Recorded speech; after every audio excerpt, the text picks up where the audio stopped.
tonight John's 4 short stories also offer lessons that I hope you will take home with you. John demonstrates in these stories what a great listener he is, that he has an ear for the telling quote. You can tell that the people that he interviews, the people in his stories, like talking to him, and they are lifeblood of the stories. Watch for the understated phrasing in these stories. There's nothing fancy. The stories are deceptively simple, but you have to realize that this is truly a master at work in these stories. John visited Penn State just 2 years ago when he received the award for coverage of youth sports from the John Curley Center for Sports Journalism here at Penn State. John won the award for a feature story he wrote about a winless girls basketball team at a reform school in Tennessee. Let me explain briefly the format for tonight's event. I'll ask John to come to the podium here and read for a few minutes from his work and talk about his work. Then he will sit and be joined on stage by John Affleck, who is our night professor of sports journalism, and they will have a conversation. At that point, though, we are asking you to come to the microphones on each side of the room and ask your questions of John Branch. And now it is my great pleasure to present John Branch to this Penn State audience.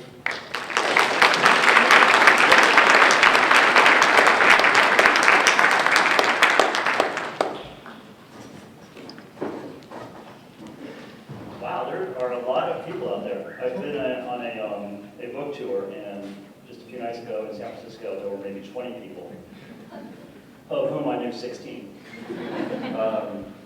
So I appreciate this very much. It's great to be back at Penn State. The award for the series of stories I've won about Carroll Academy in Tennessee is a huge, special award for me. It's on my shelf next to my desk, because those stories might be my favorite that I've ever written. So I appreciate that Penn State recognized those. A lot of people, when I talk, want to talk about Derek Bogart, the hockey enforcer, or they want to talk about snowfall, how we made it look so cool. I thought I would talk, because I've talked about those a lot, about something else. And so I went back through our archives and put my byline in there and said, what stories kind of stand out to me that I kind of liked? And when I did that, pulled out maybe 10 or 12 stories I liked, I realized that a lot of the stories I really like have to do with death, which sounds horrible. But as a sports writer, you might not think that we would write about death very often. But it happens, and sometimes they're the most important stories we write. I would think maybe Snowfall and the Derek Bogart series fall in that category. These aren't the most, they're sad, but I hope in a couple places you might actually get a couple chuckles in them, or find some humanity in them. The first one I'm gonna read from, you guys can follow along on your packets, is a story I wrote about the coach of a football team in Parkersburg, Iowa, and he was a well-known coach. He had been there 30 years. His name was Ed Thomas.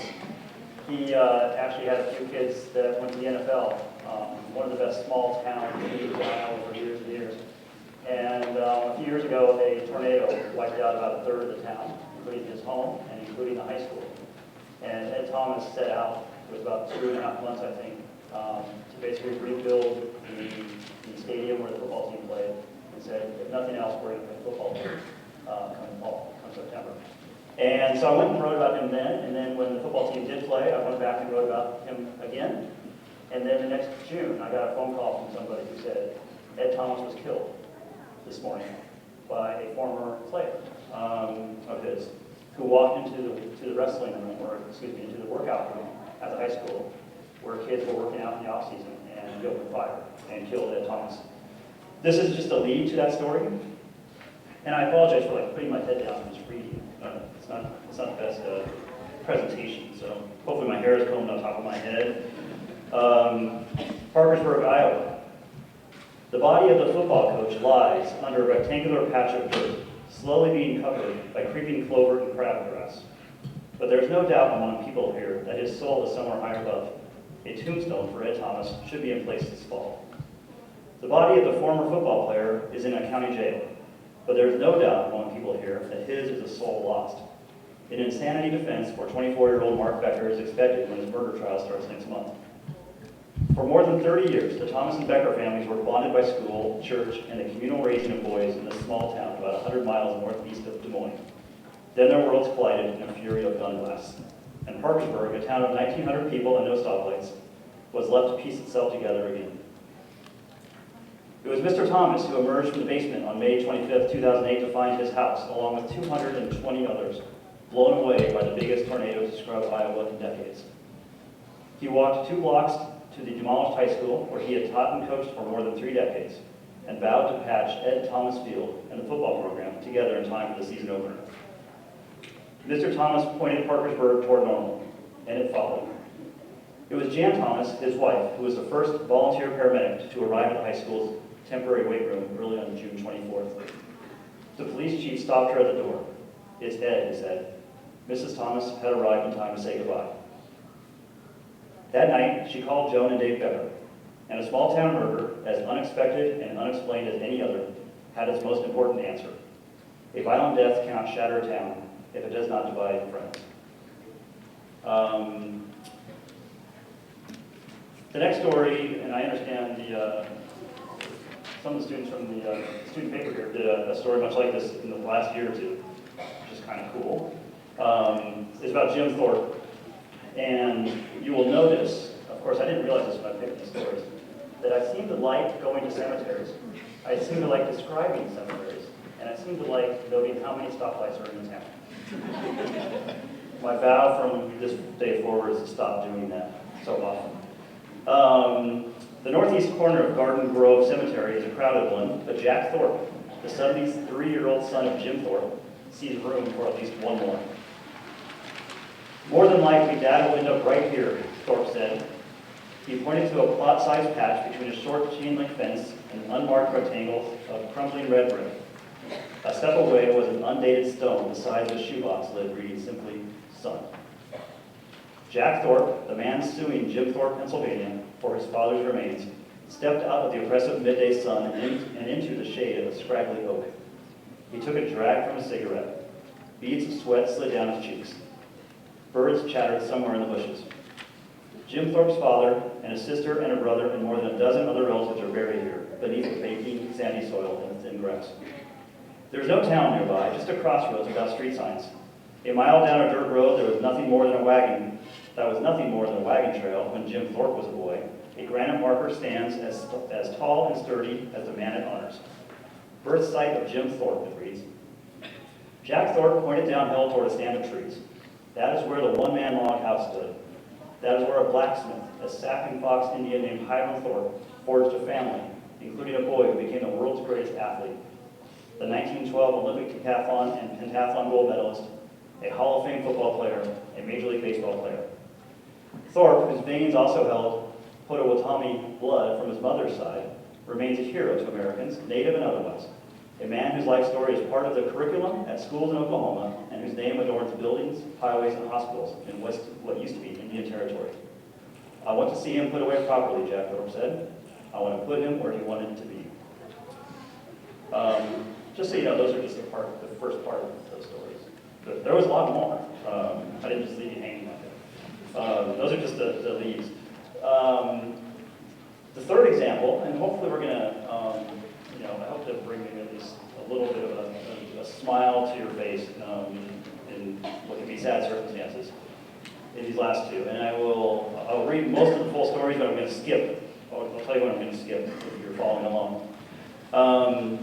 There was an AP blurb a few years ago that a man had bowled a 300 game in Michigan, and then he died. That's bowling out right after it happened. And of course, I saw that and said, "Wait, what? What happened?" And we wanted to find out more. And so I went there, and this is the story that I produced. News of Don Doan's death on October 16th traveled the world, if only for the peculiarity of its timing. Short accounts, man bowls his first perfect game, then dies, appeared in newspapers and across countless computer screens. On a table at Ravenna Bowl on Thursday night, one temporary shrine held two such blurbs. One was from Sports Illustrated, one was from a newspaper in Thailand. But a life is not a blurb, And that is why, on a snowy December night in a western Michigan town that has no stoplights, this 16-lane bowling alley was filled with people. They did not come to celebrate the odd circumstance of Doan's death, but the commonness of his life. And, of course, it was league night. His widow and son tearfully accepted the honorary 300 rings in front of lanes 11 and 12. 11 members of the Muskegon chapter of the United States Bowling Congress wore matching sports coats, shirts, and ties. Among the relatives and friends watching the short ceremony were the 80 members of the Commercial League, which bowls every Thursday night at 6:30. One of the 5-man teams was called Nut Farms, and it recently had to recruit Doan's replacement. They set aside their beers and cigarettes and conversations and huddled in silence, just as they did a few Thursdays ago, when the volunteer firemen and the paramedics tried to revive Doan. This is where Doan, 62, bowled the first 300 game of his life. This is where he received the hugs and high fives. And this is where he turned to shake another hand and collapsed of a heart attack. I often wonder if the 300 game caused it, or if it would have happened anyway, Frank Coletta, an 80-year-old with a 166 average, said between frames. I'm going to skip about 6 paragraphs here.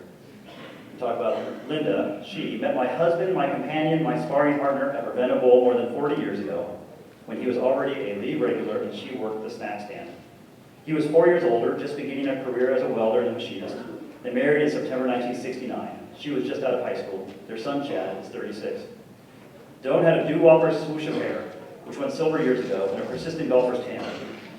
He often told people that he wanted nothing more in life than a hole-in-one in a 300 game. The ace came in 1999 on the 8th hole at Rogue River Golf Course in Sparta, Michigan. Doan played 18 holes the morning of his death. From a faith point of view, we all hope we can accomplish what God has put before us, said the Reverend Tony De La Russa at Conklin Reformed Church, where Doan was a deacon, and that we don't linger, that we get called home. He went out with a bang. What a blessing. I'm going to skip again about 8 or 10 paragraphs past the quotes. Doan was born and raised in Conklin, 7 miles from the bowling alley. He lived in a gray house at the corner of a 4-way stop. He lived a few hundred yards from where he grew up and where his parents still live. His father, Mick, with a broken heart. His mother, Betty, with Alzheimer's disease. She probably does not know that her oldest child is dead. Mick Doan, 85, helped comfort some of the 1,200 people who came to his son's wake. Many waited in line for more than 2 hours outside the funeral home. Don was on cloud 9 after the perfect game, Mick Doan told well-wishers, and he liked it so much that he didn't want to come down. As the story was related on Thursday, Linda Doan turned to him. He was halfway to heaven when he hit the floor, wasn't he, Dad? She said. The ring ceremony lasted only a couple of minutes, about as long as Doan had to enjoy his perfect game after his 12th consecutive strike. It was almost 6:30. Someone somewhere pushed a button, and the stoic silence of the bowling alley was interrupted by the sudden rumble and whir of the automatic pin-setting machines. A moment later, the room filled with bowling swiveler clatter, the thunk of balls hitting hardwood, the hum as they spun down the lanes, the crack of the impact. Pins were falling, but nobody got them all. Final one, the quick backstory is that a photographer at the time named Susie Allman called one day and said, "John, there's something I want to go photograph. Would you be interested in going to a dog grooming contest in the Meadowlands?" And I hope any aspiring journalist would say, "Heck yeah! Dog grooming in the Meadowlands? Are you kidding me? Of course I will be there." And I was not about to turn down this chance to see what that was all about. And this is the story that I produced from the floor as they were cleaning up that afternoon. So it's maybe one of my best deadline writing stories. Probably better than the football story that I used to do from the other part of the Meadowlands.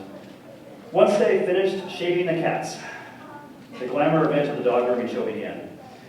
Angela Coop had won the Creative Challenge event the past 2 years at Intergroom, one of the more prestigious competitions on the calendar. First, she flipped and colored a standard poodle into an ode to Elvis Presley. Elvis on one side, the guitar on the other. Last year, she turned a dog into a peacock. She is one of the best at canine topiary. This year, Coop, a 34-year-old from Little Rock, Arkansas, spent more than 6 months turning a poodle into a buffalo. It probably would have won Sunday beating the Seahorse, the Lady Gaga, and the Mad Hatter.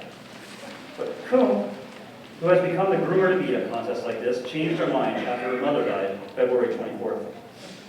She was my biggest fan in creative grooming, Coop said. So Coombe turned the dog into a living memorial. I'm going to skip like 6 paragraphs. The active contestants generally spend 6 months or more preparing the dogs. First comes the idea. Then the dog's coat is shaved with clippers, cut with scissors, and fine-tuned occasionally.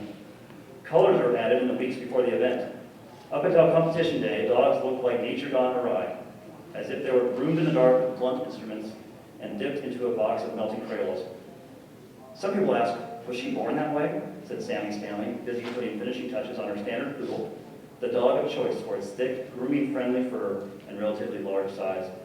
Stanley's dog, Skype, had a dragon sculptured on one side and a jumping goldfish on the other. Stanley called it Zen Poodle. If you have a better name than that, let me know, she said with a shrug.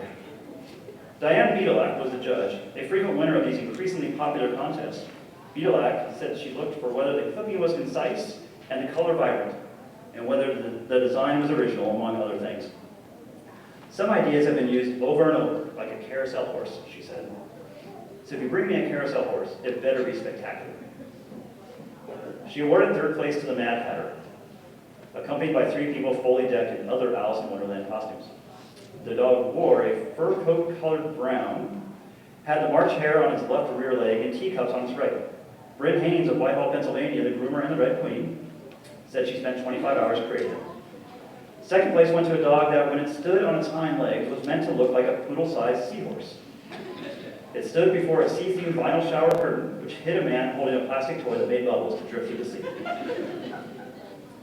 I am not making this up. The winner came as a little surprise. After scrapping plans to bring her buffalo-themed poodle, a poodle?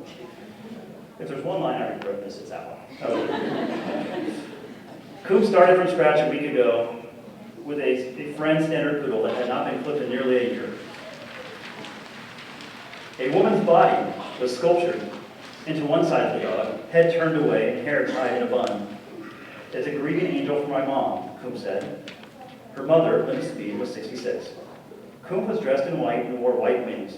Down the dog's rear leg and on most of its opposite side were fragile-looking purple flowers and green leaves, part of the dog's manicured coat and marked with exacting detail. They matched artificial flowers and greenery at the dog's table. The design drew finger points and picture takers. When Dee Marino told the audience that Coop's design represented an angel for her mother, a buzz went through the room. Coop won the $1,500 first prize. Her father, Norman Smead, sat in the front row holding a small dog. The dog's white coat was smeared with faded colors. The father's eyes were filled with tears.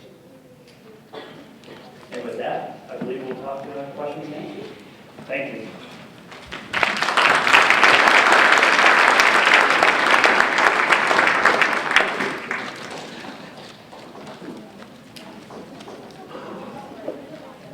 That's great, John. Thank you very much. I'm John Affleck, if you were wondering. So, as you know, I'm the sports journalism guy here at Penn State, and so having made the mistake of putting the sports guy on, I'm going to ask you a few sports questions to get us rolling here. And while I'm talking to John, you can be preparing your questions for him. So, your stories really delve into the human character and larger truths. I love the line in the story about the bully stuff. You know, life is not a blur. It's just thrown in there, but that's what takes it from just a feature story to something more. And I'm wondering if you have any thoughts on what it is about sports that particularly reveals human character. Yeah, that's a good question. I think there's a lot about sports that reveal human character. We see the good and bad of people on the fields of play. Sadly, we see the good and bad of people off the fields of play. My belief is that we're kind of doing this business a disservice if we're not writing about humans, about people. As much as I like some of the things I've written that are maybe about statistics or some sort of insider thing, the best stories are the ones about people. I've told people before that snowfall to me is not a story about an avalanche. It's a story about people caught in unbelievably tough circumstances, life or death circumstances. The avalanche just happened to be the frame for it. Derek Bogard, the hockey enforcer, The reason I'm so compelled by his story is that I didn't want him to be a blur, basically. He was a goon. People had, he was an enforcer, a goon. He was a one-dimensional character. To me, he was actually a very complex person. And so we need to bring humanity into this journalism. That's what I try to do. You've also covered the New York Giants. You've covered major sporting events. Probably you may be involved in the World Series if things break just right. You've also covered a dog grooming contest and the descendants of Jim Thorpe and et cetera, et cetera. What has covering big time sports taught you about covering people on fringes and vice versa? Yeah, I got a question the other day in class. Are you really a sports writer? Because I write about dog grooming, and a lot of my stories don't seem to be very sports centric. They might have it might be the avenue into the story. Now I forgot your question here. I was starting. What are covering the big time guys? Big time, teaching about yes. vice versa. The big time sporting events, they are fun. The trick to them is to try to find something new and original in those stories. And it's tough to do at the Super Bowl when there are 3,000 people at media day. And you're like, I'm going to get that great quote or that great anecdote. That's tough to do. The Super Bowls I've covered, I tend to go away from the Super Bowls. And I think part of it is just reflexive that I want to write something that I feel is original. And it's hard to get original stories out of those big events. And so I tend to go to the fringes. I went to the NCAA tournament a few years ago in San Antonio. And instead of writing about what the teams had to say the day before the championship game, I went a few hours away to a town called Racketville. And I thought, How many stoplights are in Racketville? I'm sure it's in the story. I'm sure it's in the story. But I thought, there's a town named Racketville a couple hours from the Final Four? How cool is that? My editor didn't love that story. But when I got hired by the New York Times, one of the editors said, hey, in your clips, I love that story about Racketville. That's great. You do have a fantastic eye for detail. Just the fact that the patch of the Iowa football coach's grave spot is now being covered with crabgrass and clover. I mean, that's brilliant detail. Is that something that, how did you develop that skill? I think it's a practice thing, actually. I've learned when I'm talking to somebody and they're starting to give me something that I think this is not really going anywhere, I'm actually writing down glasses, mustache, gray hair. And they think I'm, that's good, keep talking. Please keep talking, because I want to write more about the way you look. What's on the wall behind you? I am that weird guy that sits in airports in chairs like this and thinks as people walk by, how would I describe that person? How many people are in this room? How many chairs are in here? What are people doing? I think that can be learned. And I try to keep always an eye for the detail that you think might work its way back into a story.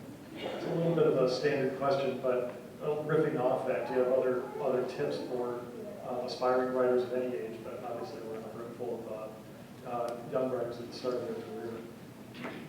That's a big question. Well, I mean practical kinds of things like the airport exercise. Yeah, I think that's my best one. That's the only one I can. Put me on the spot. I will come up with some. As we do the Q&A, I will come up with some. Okay.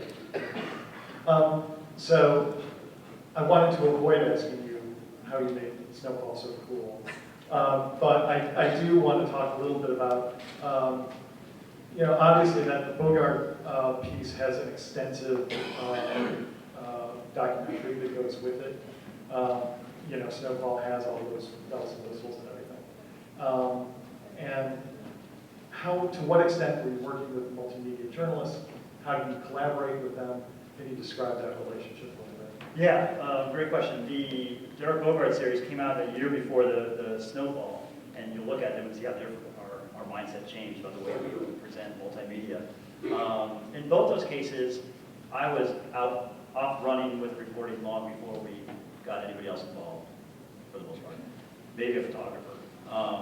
But we had a pretty good sense of where the story was going before we really got multimedia involved, which has now changed. I think those two stories helped change that culture. Now we look at stories and think, is this a story we want them involved from the get-go? Snowfall, we got kind of lucky with. It was my own insecurity. I had done a lot of the reporting for it. I had taken all the quotes that I had and cut and pasted them into a timeline so I could say, okay, at 11:02 at the top of the mountain, here's what everybody said about me at the top of the mountain. I wanted to try to make sense myself of what was going on, because my head was swimming in details. And I had been away from work off on this project for a while, and I felt kind of guilty about it. And so I sent an email to my two editors and said, hey, just so you know, I haven't been slacking off. Here's like, I forget now, 40,000 words of interviews in chronological order. I think we have some pretty good stuff. Take a look. If I hadn't done that, I'm not sure what would have changed, but I did that pretty early in the process, and the editors then read it and said, wow, there's some pretty good stuff here, really good stuff here. And they sent that email on to the head of video, graphics, multimedia. I mean, all those people, and said, Branch is working on this. You might want to take a look at this when you have a lot of time, and let us know what you think. And within a few days, they all, one by one, emailed, reply all, we're in, we're in, we're in, we're in.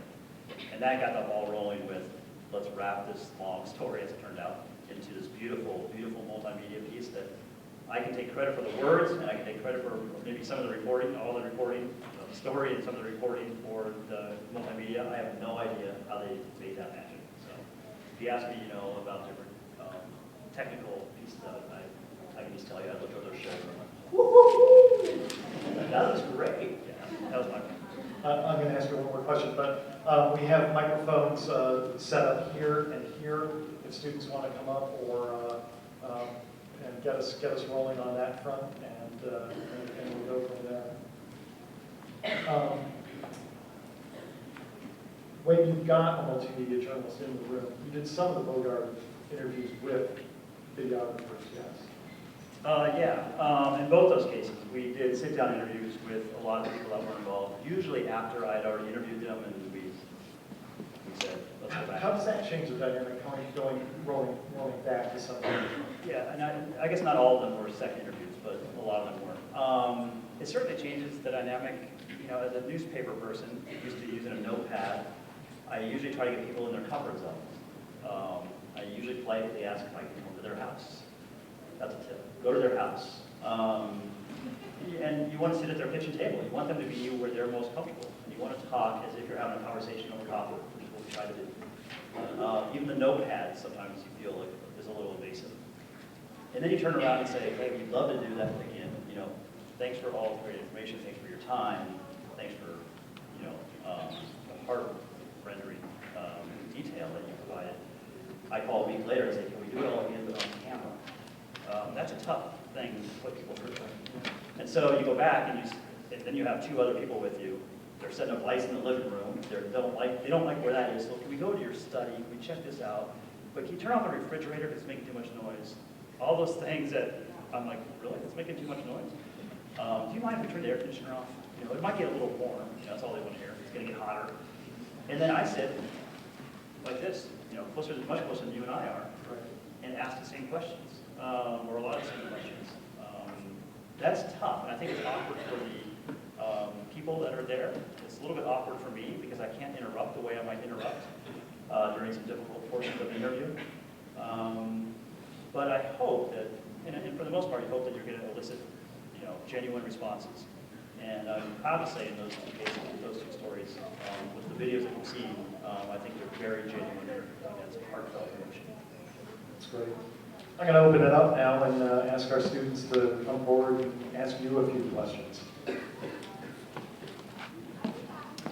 Okay. How do you decide when you're talking to normal people about private matters, whether to publish it or not? Whether it's a public issue? Whether to publish it. Publish it. Oh, whether to publish it. If they tell me something that might be a little, is that what you mean? Yeah. I publish it. No. That's a good question. This comes up every once in a while. It came up with the Carroll Academy story about the girls. A lot of them they're all juvenile delinquents. They've been through the court system. And I got to know them all very, very well. I've been in many of their homes and met their parents. They're almost all from broken, very tough homes. And then it came time to write the story, and we questioned whether or not we should use their last names. So in the end, we decided not to use their last names, although you could look them up and probably find them, but we didn't want to scar these young women by people, future employers, being able to Google their name and seeing that they were part of some story in the New York Times. So those kinds of things come up. But generally, if I'm getting detail from somebody, it's going to go in the story if I think it's worth it.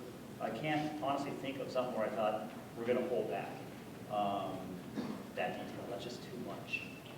If you read the Avalanche story, it's gory in all its detail about what the bodies look like when they uncovered them. You know, we're journalists. We're here to report truth. Somebody else? Let me just ask you one in the interim. Is it hard to get that kind of, how long does it take to get that kind of depth that you're getting with regard family, with the, you know, Carroll Academy kids and all that stuff?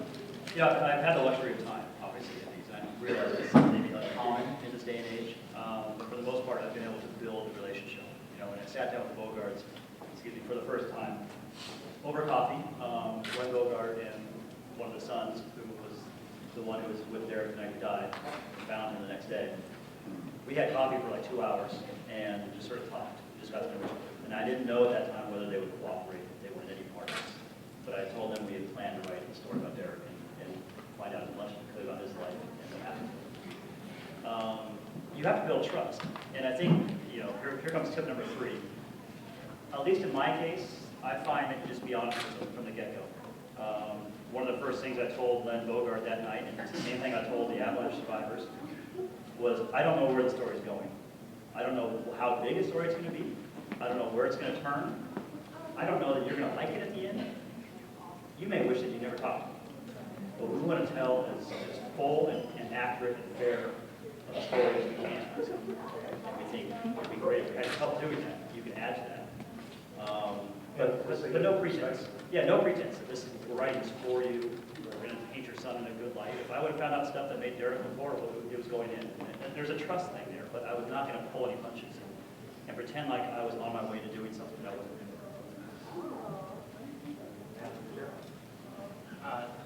doing. What's your process for finding stories? Just stories to write? I read AP blurbs. That's one of them. Typically I have in the back of a notebook, usually my latest notebook, I will move over all the story ideas that I want to maybe do in the next few months. And in my computer, I have a long list of story ideas. Some of them have been on there for 7 or 8 years now. And I'm like, oh, I got it, I'm going to get this story someday. Part of that is a self-defense mechanism because I want to do stories that I want to do. And so if I can tell the office, hey, here's what I've got going, and after that I want to do this, they're like, oh, that sounds great. Go do that, as opposed to them telling me what I'm doing. I want to write stories I'm passionate about. So I find them everywhere. You know, that one obviously about the bowler was from AP Blurb. You know, the other one was from a photographer. One of my favorite kind of quirky stories was about how and why they mow baseball fields into the different designs that you see. You know, the Sox, the Red Sox had a sock, but everybody else has different geometric patterns. And I thought, I actually didn't think this at all. My son was probably 7 at the time. And he said, how do they do that? And I figure anytime somebody asks you how they do that and you struggle to answer, there might be a story there. I said, well, you know, they just mow different ways. And if I find myself kind of stammering, I go, there might be a story there. You know, I'm going to call 30 groundskeepers and find out how they do it.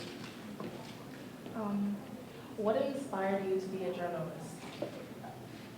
I don't know, have you folks here heard of print newspapers? When I was a kid, I was one of those kids that at the breakfast table would go through the print newspaper, the sports section, and read through all the box scores and the results. And back then it was free sports center and that kind of thing. It was your avenue into what happened the night before. And I hated when I got the paper and the game you really cared about said N next to it, which meant it was too late to make the paper. I had no idea what happened. I wouldn't find out until the next day. I was just one of those kind of ink-stained kids, and I just always loved the idea of working for a newspaper. But you did work for Costco before you today were a newspaper. Yeah, I wouldn't suggest this route, but I did go to work for Costco for about 8 years before I decided to go back to the journalist. Yeah. Worked in. I have a question about the snowfall. You talked a little bit about how to get the ideas. Like, since the avalanche is not the biggest thing, I want to know like how you found out about the accident and like what made you to write about it. Yeah, no secret to how that came about. That avalanche happened, and I don't know who it was on a Sunday, I guess, and so we had a freelancer in Denver who either was on it or somebody pointed it to him, and he wrote a story that ran on A1 either Monday or Tuesday, saying there was a fatal avalanche in Washington, and it's the latest in a series of avalanches that have involved a strange number of professional expert skiers. And so he wrote kind of this big, typical A1 story for the New York Times that, big context. It speaks to a larger problem in the backcountry of New York. Right. And 3 months later, the editor of the sports section came to me and said, "Do you remember that avalanche?" And I said, "Not really." He said, "If people are truly going back to the backcountry in record numbers, if it's really an issue of involving expert skiers, et cetera, there's probably a bigger story to be done there. And so go look into it." So, it's the greatest assignment in the world. Go look into it. You mentioned how hard it is to write up a story, and stuff like the Super Bowl, since there are like thousands of journalists who are covering the same story as you. Would you say the same thing about tragedies in sports, like the Ray Rice incident or the Jerry Sandusky incident? How can you make people look at a tragedy that has been reported and documented so many times? How can you do that and put your own individual spin on it? Yeah, that's a great question. When a big event happens and there's 1,000 people writing about it, how do you make it different? And that's the trick. Either you localize it, you find some fresh angle. It's tough. And the Ray Rice one was interesting because when that happened, obviously there was outrage, well-deserved outrage, from all corners of sports media. The sort of embarrassing thing about it is that everybody just expressed outrage. Nobody actually did anything about it besides voice their own outrage. And fortunately, 2 reporters from ESPN said, "Let's see what happened. Let's go check it out." Right. It was unbelievable to me, like 1,000 reporters on Twitter and in their own columns and everywhere else were just, "This is unbelievable, things must change," stomping their feet and their fists. And then finally it took 2 guys who actually went out and did the journalism to see what happened. Very wholesome. And there's also a great example is Matt Baker, who won the award he won the following year from Tampa, just looked at the database and not only looked at how many domestic violence arrests there have been in the NFL, but the disposition of cases. So in fact, he finds that the people who were sort of scrubs on the team, generally, the stars, got kept. Right, absolutely. And sadly for a story like that, there's always ways to localize it, and there's probably people on there locally, people who live nearby. At what point did you either gain the power or sort of break away from doing more run-of-the-mill stories and, I don't know, if you have confidence or just the ability to do the more unique things? Yeah, I got hired by the Times in 2005 to cover the New York Giants, which is a great week because it's basically 4 months. It's like the shortest season of all the big teams. And the Times, we don't really care about the groin pulls.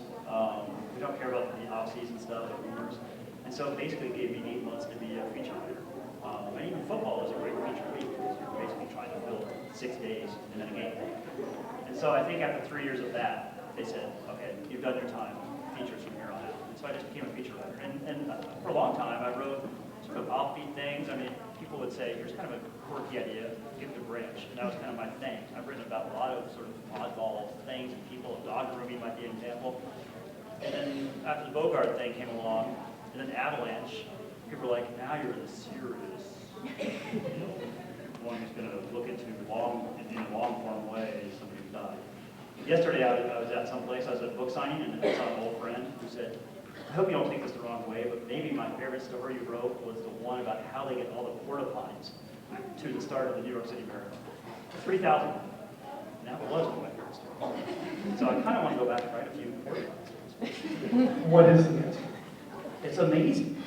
There's a company in Connecticut who basically calls in all his favors from all his porta potty friends up and down the eastern seaboard. And they get all trucked in and they organize them. And then the hard part then is not only do you have them as a starting line, but you have to then sprinkle them along the course. And it's a one-day event, so you can't just keep a porta potty in Queens overnight. It's got to happen that morning. It's fantastic. What happens on graphic ideas? Yeah, the multimedia piece is fantastic. Kind of going off of that, what is it about feature stories that, not off the porta potties, off of what you were talking about before that. What is it about feature stories that appeals to you in writing them? I think because it allows you to do something original, for one. You're not in the press box at a game with 50 other reporters. But also because you're talking about, again, humans. You're talking to people. And again, I'm going to be like the old man get off my lawn here. But I think what I don't like about some of the trends in journalism is that people are writing from the luxury of their desk and don't go out and talk to people. You know, the first rule of journalism should be go. Just go. And people don't go. Putting the awards and accolades aside, what stories do you find that readers prefer to read? Is it the grim stories, like the death stories, or the quirky stories? You know, I can never, we don't really have a way to know that. And fortunately, I work at a place that doesn't say, John, you need to write stories that get more clicks or get emailed more or whatever. So I don't need to really worry about that. I will tell you, though, that I think the #1 all-time email story in the New York Times was like a macaroni and cheese recipe. So to try to like figure out what could be a macaroni and cheese recipe, I just don't play that game. So not to sort of evade the question, but unfortunately, I don't have to worry about it. But the major pieces you have done, I know have gotten tremendous play. They have, And yeah. there was a podcast, or was it Boga? Was there one? There was a podcast, and it did tremendously well. Yeah, yeah. It's all awards. Experts. Which is your favorite sport that you've ever written about, and why? I know you're expecting me to say like college basketball or something, which is fun because you still get to sit in the front rows and that kind of thing. I like sort of being in the action as opposed to behind the hermetically sealed glass of a lot of stadiums nowadays, where, you know, a sports writer on deadline especially needs to roar the crowd to kind of know what's going on. We're going like this because we have to file before the game ends, and we need to roar the crowd to do that. But I would say my favorite actually are the things that you would say, what? I love covering the Yo-Yo World Championships a few years ago. If you've never been to the dog grooming, or if you've never been to the Lumberjack World Championships in Wisconsin every year, I just love stuff. I don't know if it's a curiosity, but this is in some ways it's a very selfish thing. I want to go places I've never been. I want to see things I've never seen before. And hopefully when I do that and I write about it, I somehow bring other people along for that ride. To me, that's a much more interesting ride than another story about Derek Jeter, if that makes sense. You do have kind of a split now. I noticed in reading your coverage that you're not, they haven't sealed you off as the Scottish. You are doing other things. How do you like that? And is it sort of, are you sort of recharged to do another one, or is it just like the roll of the dice? It's very much the roll of the dice. 2 years ago, I moved to California from New York. One of the guys, basically, of being a West Coast correspondent. So when something's going on the West Coast or a game, I'm covering more games probably than I was 2 years ago, because I'm the West Coast guy and I can go up to Oregon and cover that game or something. I like to mix it up. I would love my, over a year I write 100 stories and 50 of them bring a tear to your eye and 50 of them make you laugh. That's great. And it keeps me interested in, hopefully, it keeps the readers interested. Hello. Okay, so you're really accomplished, you have a Pulitzer Prize, you have a book out. So Go on. I was wondering, what is next for you? This is it. I came here tonight to announce my retirement. Gosh, I don't know. I just, thanks for the possible plug, I just wrote a book, and I didn't think I'd ever write a book, and I don't know if I'll ever write another one. It's really, really hard. Can't wait to hear Mike talk about it tomorrow. I don't know how he's done it so many times. I don't know. I literally don't have much great foresight about my own life. sadly. And so I just kind of go where the next story is. And it's ridiculous. It's why my kids will have to pay their own way through college. Since you brought up the book, can you describe to us that process of taking, that story was really long. I mean, when it first came out, it was about, I ran it, you know, as you know, I had to judge it for a contest, and when I ran it off, it was about, I don't know, 70 pages on my printer, so, with normal font, but normal. And so, it Yeah. seemed natural to me then. I was like, this surely was the beginning. Well, I'm a believer that the hardest part about writing stories is deciding what to leave out. And in that case, with Derek Bogard, even though it was 15,000 words over 3 days, I had a lot of stuff. And it killed me to leave out great anecdotes. It killed me to basically say, and then he went and played 4 years in the minor leagues and went on to the NHL. In 1 sentence. And I'm like, wait, there's 3 years there of that great stuff. What about his girlfriend, his fiance? I just felt like he wasn't fully fleshed out. And I knew a lot more. And I thought, dang it, I'm going to flesh this out to the fullest possible, my fullest possible ability. Yeah, if you like 15,000 words, wait till you get it. Yeah, wait, that's my new model. I was wondering, after you finish writing the story, what's your favorite aspect of the effects of your story? Whether that be creating change, uncovering the truth, or changing the public's idea of the truth, or teaching lessons like the hubris of the town skiers and snowboarders on that team. I love that question. That is really deep, and it's great, and I'm not sure how to answer it, honestly, because I'm not that deep or quick. You know, with the snowboarding story, or the avalanche story, for example, you know, I wasn't going into it saying, well, if we write this, maybe we'll save lives. Frankly, that's not my role. My role is to tell a story. And if this is the trend, you know, that started out as a trend story. More backcountry skiers are going, more people are dying in avalanches. That's just a trend story. And so there was no real mission. We're not that altruistic in journalism. They all sort of started as, I just want to reveal something. I want to pull back the curtain. I want to show you something. I want to illuminate. I'm going to use all these cliches, all these analogies, metaphors. I've never gone into a story saying, this is going to save a life, or this is going to change the way hockey's played, or something. I don't think that's my role. My role is to kind of show people and let people absorb it as they want to. Sorry to sort of take responsibility or shed responsibility, but I feel like I'm a storyteller and let the fallout happen as it may. Hello. So I know you spoke about building relationships and speaking to people like you're having coffee with them, but I think one of the hardest things that I personally face in writing stories is getting people to believe that I genuinely care that I'm talking to them. And this might be a little bit of a loaded question, but being in a room when you spoke about the Super Bowl with 3,000 other journalists that are trying to do the same thing, you've obviously done something different. Would you be able to tell me what it is? Like in that room okay, if you're in a room of 3,000 people and you know I have to write something today, you better have walked into that room with a great story idea. If you walk into a today or something like that, and just hope something's going to land in your lap, it's not. Because if it lands in your lap, it's landing in the laps of 100 other people. So you better have some great ideas and be able to go find people that can sort of help you put that idea together. That help? Another question I had was, how do you get people to believe you that you genuinely care? I knew there's another part. Again, if you have the luxury of time, sit down and talk to them. Say, I just want to talk to you about the story that we plan on doing. And don't walk up there with your recorder and your notebook and say, okay, question 1. Here's where we're off. You want to get them to know you. You want to get them to know them. You want to make them comfortable. Again, that's a great time that as you're talking, you just sort of off the record. If you want to go off the record and just sort of say, let's just get to know each other. And just have something. It's a great time to get to know their personality traits, their tics, what they wear, what's behind them. You know, it's all these things that you're absorbing. But most importantly, you're learning about them and they're learning to trust you. And I really am a believer that we do not need, at least in this genre that I'm trying to tackle a little bit, we don't need the gotcha journalism. You know, the Derek Bogard story, for example, the first call I made, probably after I talked to the Bogards, was to the NHL to say, I'm working on this story.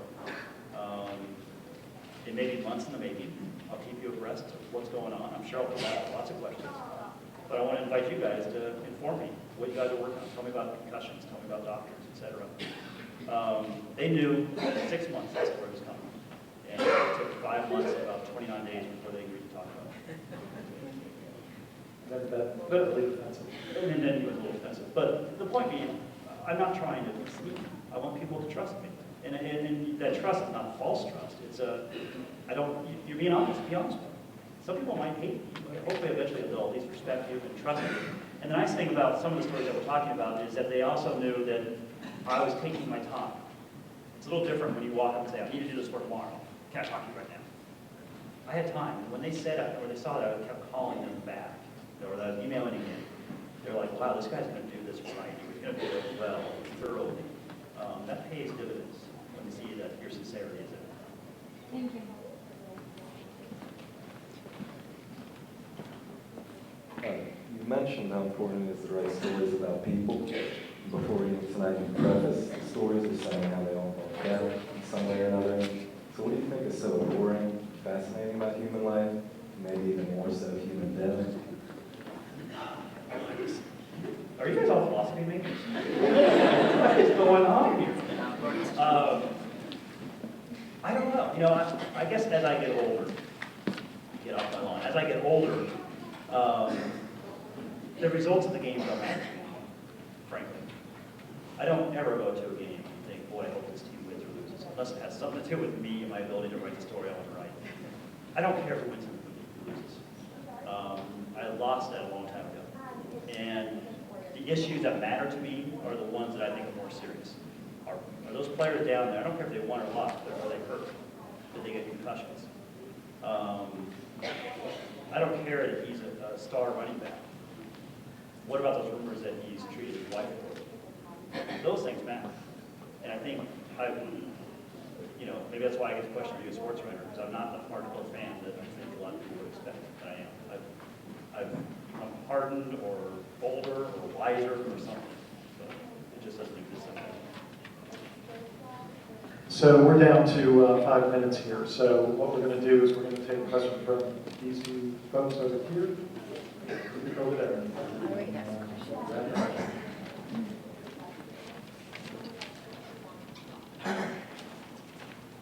So the question I have for you tonight is, being a guy from New York, New York,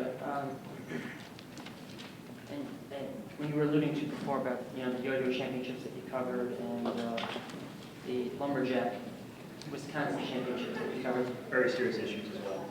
My question to you is actually, what is the best sports story you ever covered, considering that those two, like when you were alluding to those sports stories, which were probably less significant to the answer I'm trying to get at, what is your favorite, what was your best sports story that you covered as Strictly competition. As a journalist?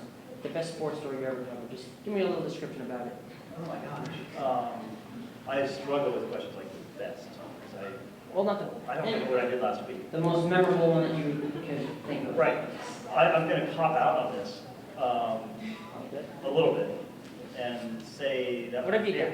I mean, this is obviously the truth, as opposed to everything else I've been telling you.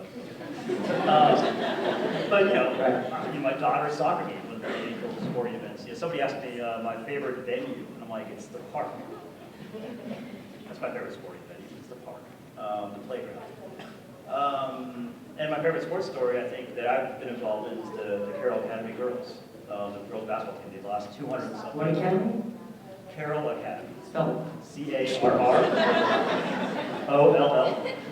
You can look it up online. That's right. I'm going to quote you on that. All right, you can quote me on that. But yeah, and for the same reasons, because they all involve real life issues. They lost 200 some games in a row, but it's not a basketball story. It's a story about rural poverty. I got you. So let's move on. Over here. All right, thank you very much. Hi. This is a little side question, but do you play fantasy football, or do you have any side things that you do for fun that nobody would really think of? I have no fun at all. I don't. I did do fantasy hockey for a long time. Yeah. Just because I used to cover hockey and it kind of kept me involved. Just sort of I had to keep track of what was going on. But I don't. all those kinds of things sort of go away. I can't justify spending a lot of time, figuring out my fantasy football team when I was like a kid. So those things kind of fall away. Russell Wilson, if you want to do it. Okay, Russell Wilson. That just started. So earlier you mentioned about building trust with people who you are doing a story about, and that brought up the question to me that have you ever uncovered information about the subjects of the story to which they didn't know, and you had to decide on like how you were going to tell them, like the ethical way to go about that before you publish the story?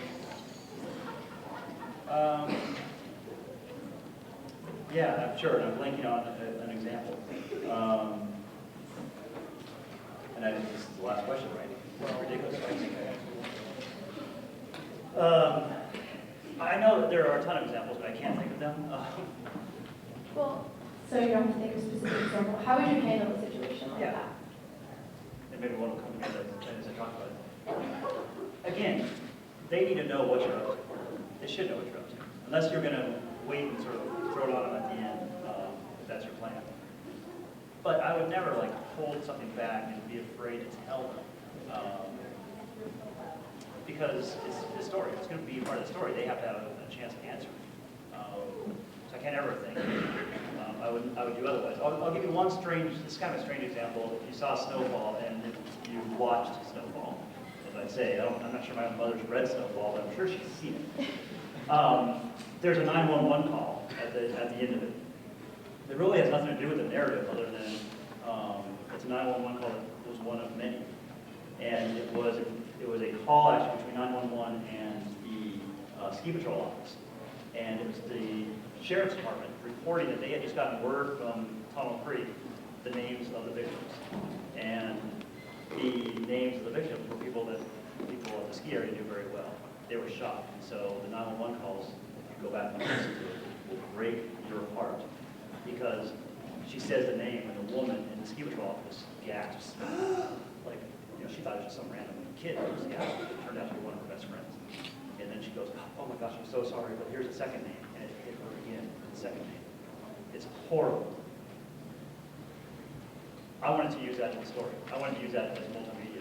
And I didn't feel right about it because I didn't want her to discover it. So I called them, Stephen Pass, and said, just so you know, so you're not blindsided. I would almost never do this. But that one made me feel a little weird. And I said, I want you to know, we're using that 911 call. And I got a call from the ski patrol guy, and then I got a call from her saying, please don't. And I said, I think it's too important to the story. I think emotionally, it's too important to the story. And I think it really will speak to just the emotional toll that this took. And didn't tell her, by the way, it's too late to take it out. It was a couple days before publishing. But I just got an email from her like 2 days ago. This has been a couple years now. She's very friendly, and she came and said, and I recognized her name right away and said, I'd like to talk to you about the story I'm writing about skiing and backcountry and stuff. I think you'd be a good person to talk to. I think she respected that I answered her question, took it seriously, and was honest with her. Thank you. One last thing, and then we'll break for the night. But you kind of got a niche that is very fortunate in the world of journalism right now. As you look out at the industry, I realize you're a writer, you're not managing the Times, but do you have hopes that, or do you see signs of people who come to you and either aspire to do the same thing or are doing similar things in different venues? Yeah, a few years ago I was probably less optimistic, and that was because so many newspapers, unfortunately mine was not one of them, thought that we need to give people little tiny bits of information. They don't have attention for anything else. They don't have attention for serious journalism anymore. And so a lot of papers did that, and it has not worked out very well for them. And I like the fact that newspapers are recognizing non-fiction journalism, the importance of it, both as an investigative piece and just also as storytelling. And that the web now has a lot of places, a lot of venues for those kinds of stories. And I think for people who are students here that are interested in that, it's a much better environment now than it was probably 10 years ago. I'm not sure it'll make any money at it necessarily, but I'd like to think that that will catch up, and that we now have sort of gone over this weird little hurdle we had, where we didn't trust the readers having enough curiosity or enough attention. It's there. I mean, I've written in the last couple of years 3 stories of like 15,000 words or more each, and they've been 3 of the bigger stories and one of the best received stories we've had. There's an appetite there if we feed it. It's great. Everybody, let's thank John for coming out.